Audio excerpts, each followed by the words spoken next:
దక్షిణ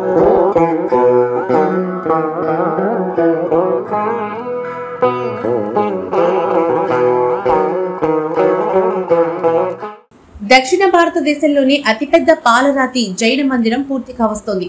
దాదాపు 7 ఏళ్లుగా ఈ మందిరం నిర్మాణంలో ఉంది.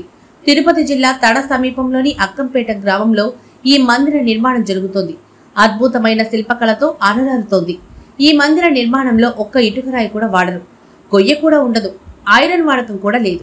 ఇవేవి లేకుండానే కేవలం పాలరాయితోనే 9 ఎకరాల విస్తీర్ణంలో అతిపెద్ద మందిర సముదాయాలు నిర్మాణంలో ఉన్నాయి. మరికొద్ది నెలలో ఈ మందిరాల నిర్మాణం పూర్తి కావస్తోంది. ఈ మందిరాల ప్రాంగణంలోకి అడుగు పెడితే పాలరాతి నగరంలోకి అడుగు పెట్టినట్లే. శిల్పాలు, స్తూపాలు, గోపురాలు, వరండాలు ఇలా దేవాలయాల సమూహం మొత్తం పాలరాయితోనే కట్టారు. భక్తులకు వసతి, భోజనశాలలు మాత్రమే ఇటుకల నిర్మాణంలో ఉంది. ఈ ఆలయం సముదాయానికి 72 జీనాలయ ఆలయ సమూహం అని పేరు పెట్టారు. ఆలయంలో మూల విగ్రహం శ్రీ సంకేశ్వర్ పరసవంతుది. ఆలయ సముదాయంలో 72 ఉప ఆలయాలు, 24 తీర్థంకరులు, జైన్ సన్యాసుల ఆలయాలు ఉన్నాయి. మౌంట్ అబూలోని ఆలయ నిర్మాణాన్ని పోలి ఉండే విధంగా దీన్ని నిర్మించారు.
మాధవయ్య ఫర్నిచర్ వరల్డ్ గత 70 సంవత్సరాలుగా అదే నమ్మకం, నాణ్యతతో అందరూ మెచ్చే సరికొత్త డిజైన్స్ తో ఫర్నిచర్ అందిస్తున్న మాధవయ్య ఫర్నిచర్ వరల్డ్. మా వద్ద అన్ని రకముల ఫర్నిచర్, మ్యాట్రెస్, సేఫ్టీ లాకర్స్ ఎక్కువ డిస్కౌంట్, తక్కువ ధరలతో లభించును.